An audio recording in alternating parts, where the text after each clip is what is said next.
mate with her and thereby perpetuate his own genes. The barnyard again was to prove remarkably like the plains of Africa. MacDonald recalls the events leading to a gruesome discovery.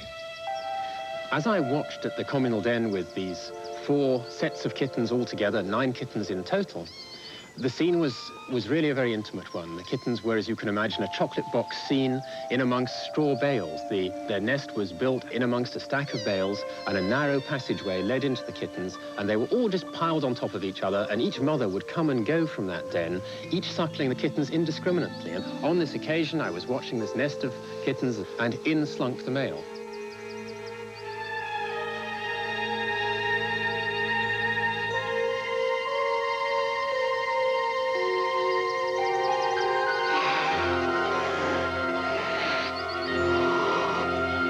Then within just a few seconds, this commotion brought the mothers running, but not soon enough, because by the time the mothers came back and chased away this interloping male, of the 9 kittens that had been in that communal den to start with, 6 of them were slain.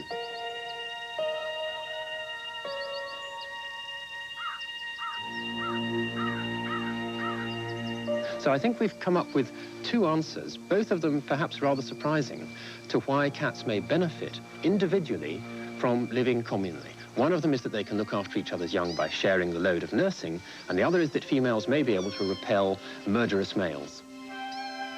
Thus, cooperative care by a number of females increases the likelihood that more kittens, even orphans, will be watched over and thereby protected.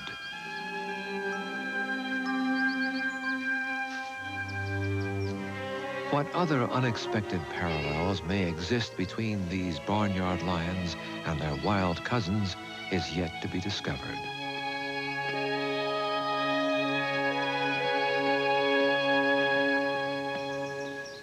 In another English village, the image of cats as ruthless killers was confirmed in a different way. It began with a local teacher. Peter Churcher has taught biology at the Bedford School for 15 years. Those 2 will have started before that one, and of course it's important that they all start at the same time, isn't it? Right, so back to the beginning now. A cat owner himself, Churcher applied the discipline of his scientific training to explore the unseen world of the house cat on the prowl.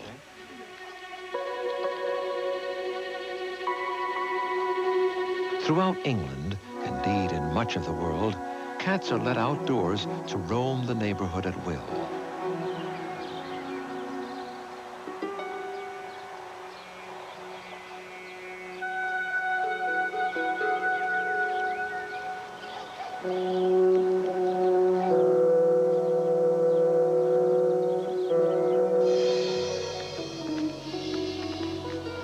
How much impact on wildlife, Churcher wondered, do cats actually have? Unable to follow the cats, he did the next best thing and enlisted the help of their owners. Well, the first thing was to go around the village and just find out who had cats. And so I knocked on everybody's door and said, had you got a cat, and were you willing to take part in the survey? And surprisingly enough, virtually everybody in the village did. And that meant that I had something around 78 cats to start off with, which was a good number.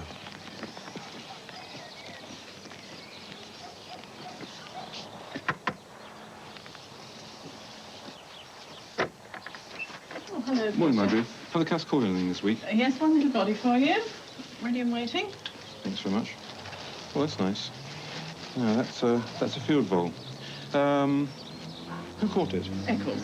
Eccles again? Yes, the black and white one. He's quite a good hunter for us, isn't he? Yes, actually, the others don't seem to be catching very much. Laziness, I would say. Laziness, yes. Peter. Lovely. I think it's a wood mouse field. I was very surprised at how cooperative the owners were in the survey. I think a lot of people don't like the idea of picking up dead bodies and putting them in polythene bags, but most of the people in the village gritted their teeth and did it. And some even went as far as to put them in the deep freeze, which was nice because, as you can imagine, at the end of a week in the summer, often the dead bodies were getting rather smelly, and it was pleasant to have them put in the deep freeze before I got hold of them. Take it to work and look at that under the microscope. That's Wednesday. When the specimens were labeled and the numbers of dead totaled, Churcher and the Cats of Felmersham made headlines.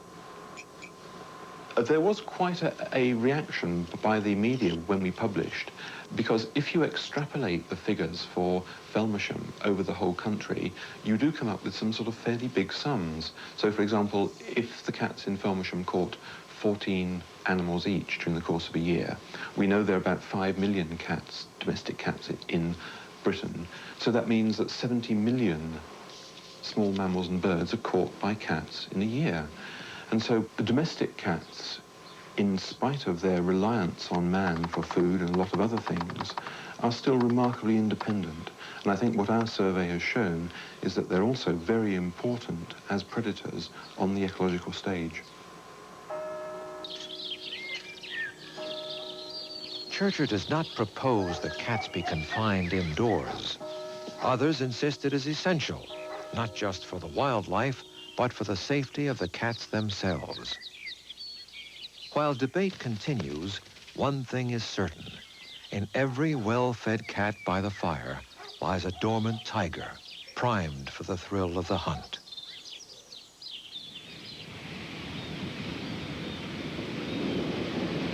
Because cats are seen as self-sufficient hunters, many people feel no qualms about abandoning them. Nationwide, millions are dumped every year.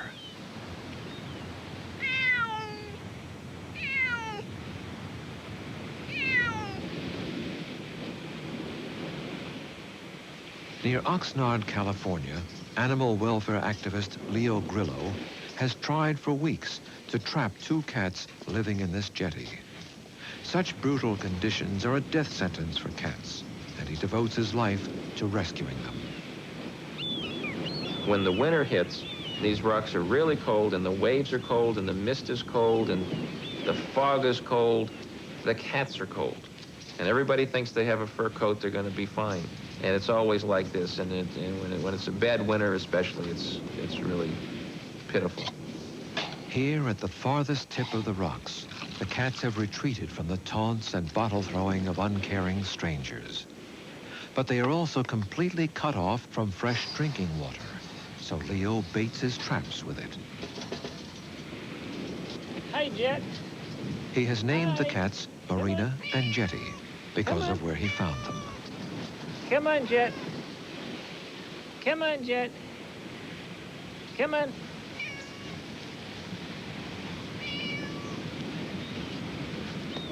It is not uncommon for Leo, infinitely patient, to return to the same spot week after week. Marina. Marina. To Grillo, these cats appear relatively tame.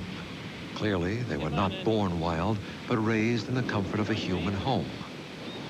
But these same humans abandoned them. The cats no longer trust. Hey, Jet. For Leo, it is always a waiting game to see which is stronger, thirst or fear.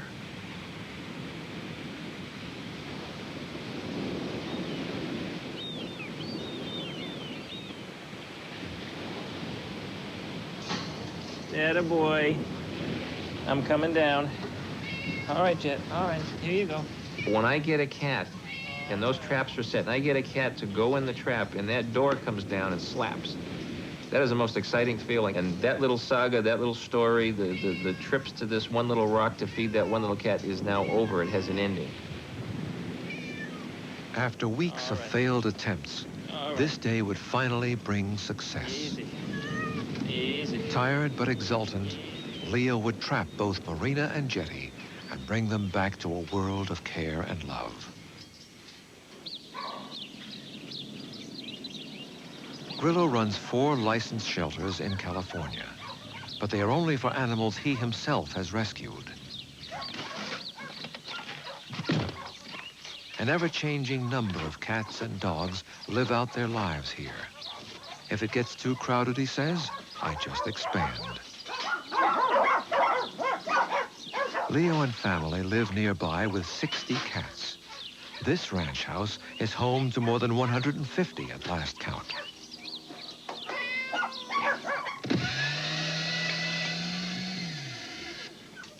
Dry food, 7 tons a year, is left out at all times. Canned food is fed twice daily, totaling more than 80,000 cans per year. All of this is paid for by private donations. There we go. Come see Jetty and Marina. Come on. After a trip to the vet for shots, blood tests, spaying, and neutering, Marina and Jetty are ready to meet the others, but only from the safety of their cages. JJ, Junkyard, come on. Come see your friends, come on.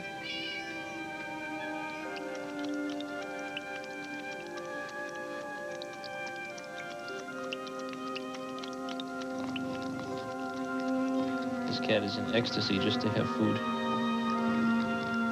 Real food. Yeah, look at that. Beautiful thing is they were caught together and they can tame down together. Comfort each other. There you go. Whatever drives Leo Grillo, obsession or passion, he spares hundreds of cats a certain death. What happens when we bring them in is we try to reestablish the trust. And we just tell them we love them. We show them we love them. We do things that show them we care about them. And we build their trust up again. Eventually, they trust us. Oh, you're a good boy. You're a good boy. Oh, it's my baby. For many people, the cat is all but hypnotic, soothing and calming just to behold. Through the ages, an uncounted number, graceful, beautiful, and mysterious, have captivated the human mind and eye. Scientists learned that simply petting a cat lowers human blood pressure. Now, some go further and suggest cats may actually benefit our longevity.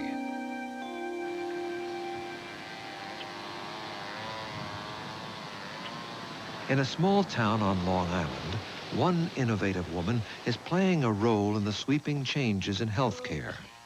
When her cats helped her cope with an illness, Joan Bernstein was inspired to reach out to others. I became ill. I developed chronic fatigue syndrome at that time, not knowing what it was. The disease was not defined at that time. And there were days when there was no way I felt like getting out of bed, crawling out of bed, literally in pain, and feeding the cats, changing litter pans, and doing everything else that has to be done. But I did it because the cats insisted that I do it. Sometimes they'd just be my hot water bottle or my comforter. Whatever I needed them to be, they became. And so I became very aware of the value of the cats as a therapy.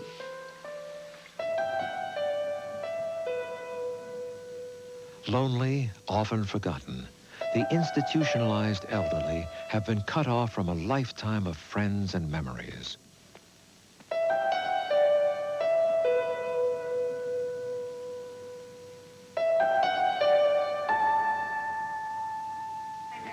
Ladies and gentlemen, one of the most beautiful grand champion champagne mink Tonkinese. At Brookhaven Healthcare Facility, Joan's Tonkinese cats are eagerly awaited every month. Is this gorgeous? Bred for their stable temperament and sociability, they offer therapy at many levels. As we go by. The warmth of the cat on her lap is very important. Just holding the cat in her arms. First of all, it's good exercise for her. She's utilizing the muscles in her arms and her hands. So we have the physical aspect of it. Look what I brought you. You think she's trying to tell you something? Come on. Okay. She'll stay right there with you, Mr. Hook. Patients who have difficulty with recall, of the present, okay? In other words, remembering the present from now to tomorrow, or now till next week, or now till a month from now. That's Muzzle. They will remember the cats. She's a lot like the one I brought here one time who was sitting on your shoulder, remember? Yeah. And I took a picture of you with the kitten sitting on your shoulder, and only half the picture came out. beautiful. He really is a big guy. So soft and so pretty, isn't she? Some scientists believe cats touch people more than other pets do, literally and figuratively. Their lithe and graceful movements are non-threatening, and the cat's shape and size are basically the same as a human baby's. For most people, an automatic invitation to nurture and love. She is beautiful. Oh, I'd love to hold you all day and all night. I really would. Another world touched by Joan and her cats is a residential school for autistic youngsters. The cause of autism is not fully understood, and currently there is no known cure.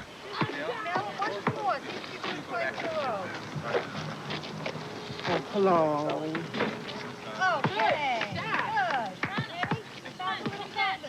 Locked largely in a world of their own, the children are extremely difficult to reach.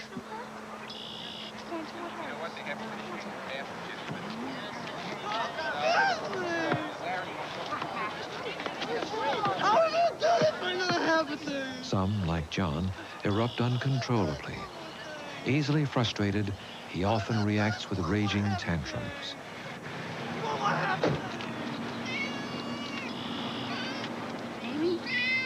While no one pretends the cats are a miracle cure, they regularly bring about miraculous breakthroughs. How can you tell me what color they are if you don't look? For John, the cats open a window on a bright new world. Game with me. I think you're playing a game. John, if she's red, then I'm from Mars. Do I look like I'm from Mars? No. No. She's brown. And what color are her eyes again? Blue. That's right. How about looking at the eyes? How about looking at them? Oh, okay. Did you want to give her a kiss? Okay. Etta? Etta, what have I got? Etta becomes very agitated. As you can see from her rocking back and forth, the constant motion. And the more she rocks, of course, the more agitated she is. I can take the cat over to her, and at first she may thrust it away. But if I'm persistent, sometimes I have to withdraw a little bit and come back to her. But if I am persistent, the cat can stop her. Later, Joan will try again. What have I got? Is this a nice cat? Do you like this cat? I see them relating to the cat so much more openly, so much more freely than they do to other people. They can trust the animal. With every individual I've worked with, they have eventually reached out. And I think it's because there is, again, that sense of communication that says, trust me, I won't hurt you. Is she saying give her a kiss? Do you want to? Okay. Let me turn her around this way. Give her a kiss back here. Okay, a little closer. Good. Okay. Joan senses she can approach Etta again. Okay. By holding the cat and focusing her attention on the cat, she will stay still and she will talk to the cat. She's with us for several minutes at a time. How about saying, hi, kitty? Hi, kitty. Good. Hi, kitty. Good. Okay. We're talking about therapy. We're talking about hands-on, and we're talking about one-on-one and up close. We're also talking about cats that are capable of creating interaction or curling up in somebody's arms and saying, I'm all yours. Right this minute, I belong to you. You're special to me. And I love you. So hold me and feel good.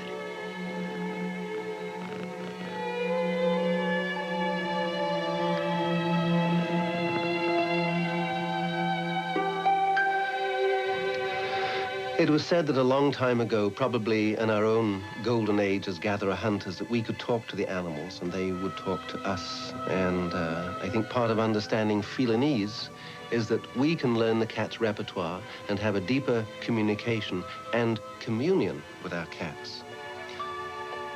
Love for cats is part of a universal love for all creatures, which impels us toward a reverence for all life. Subtle, amusing, enigmatic, regal and serene, cats remain ultimately independent of their human companions. They move among us as half-wild creatures, the only domestic animal man has never fully conquered. Plain or fancy, barn mouser or lord of the hearth, they have fired our imagination. But we wonder, did we adopt the cat, or did Tabby simply deign to share his life with us? In the end, it is a tantalizing mystery, one that we, being mere humans, can never hope to solve.